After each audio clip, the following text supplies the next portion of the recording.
tetuyinza kukwana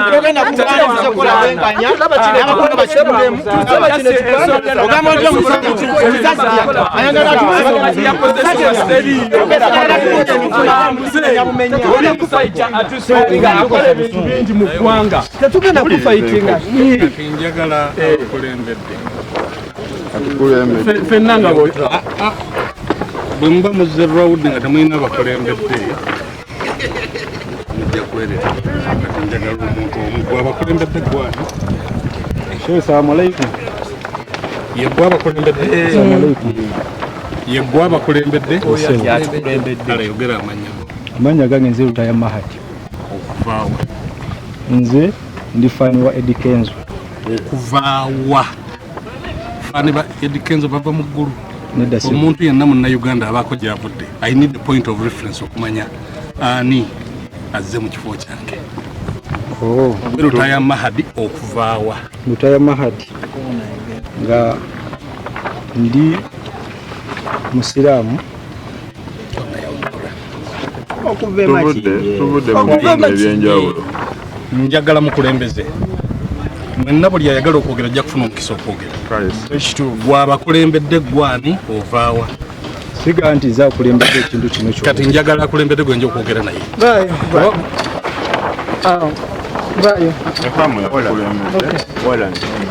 Amanya agange bampita Hamza Musuuja nga nva Makindye nga ndi wano on behalf of Eddie Kenzo. ova Makindye mu zone ki Nva Makindye Katuba zone stage. kati wano okini eki Mbadde nzize nga nzize ntuuse obutali bumativu bwange ne bannange bano nga bwe tuli osanga abakulu osanga munaatuwabula kuba mwe Abatwala muzaata. no please ebintu ebisinga byonna mwababitwala so tulina kulaba baliida ne twogera nabo ne batugayidinga wattudu bwenkola bwe nti ntuusizza kwemulugunya kwange ng'omuntu ogambye gwe mu Susan Hamza Makindye Katuba zone wano ozeewa zize ekibaani omuzikiti gw'abasiraamu ng'omusiraamu yenna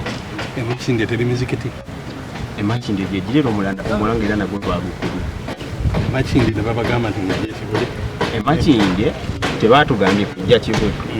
naye omu ku basiraamu lwali lunaku lwakutaano ye yatugamba muzaata gy'ayinza okubeera ofiisi yammwe mukola ki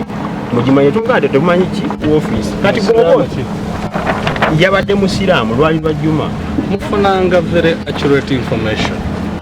kuba wano muzze mu muzikiti gw'olubiri lw'omulangira Kasimu Nakibinge si maka ga Sheikh Muzaata si muzikiti gwa Sheikh Muzaata Sheikh Muzaata si ye imaamu waawa njagala eyakulembedde naawe ojja kwogera omukisa gwamu ekitegeeza muyinza okuba nga muli ku nsonga entuufu mu kifo ekikyamu kisoboka ekyo ne muba nga musobola okwereetera obuzibu ate nga mubadde muli ku mulamu bwe mubanga mwagala okukola ebintu bino muli bavubuka muyina amaanyi mangi n'amagezi mangi mukolanga research wammwe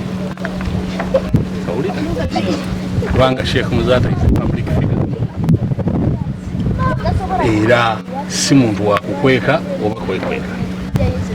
Kibuli is a private place not a very public place nga wokola ki nga bwolowooza Kibuli tosobola kudeployinga mu Bulange tosobola kudeployinga walala oba omanyi ensonga zaffe nga bwe zitambula nga toyise mu protocol ki so yes ensonga zammwe ziyinza okubaamu eggumba naye kyakusaalirwa nnyo tetusobola bayamba wano kuba temunnamalamu omwaka omuntu kakati awo wensaba omuwaka waffe omutuufu yafaanana ate taata kwe kumanya we mwina okusanga Sheikh Muzaata kwe kumanya omwaka omutuufu okumanya we tulina okusanga Sheikh Muzaata ng'omuntu kuba kati kino ekifo nkikunnyonnyodde era nenkulaga n'ebyawo bwe munaagenda nga mukyama ku buli muzikiti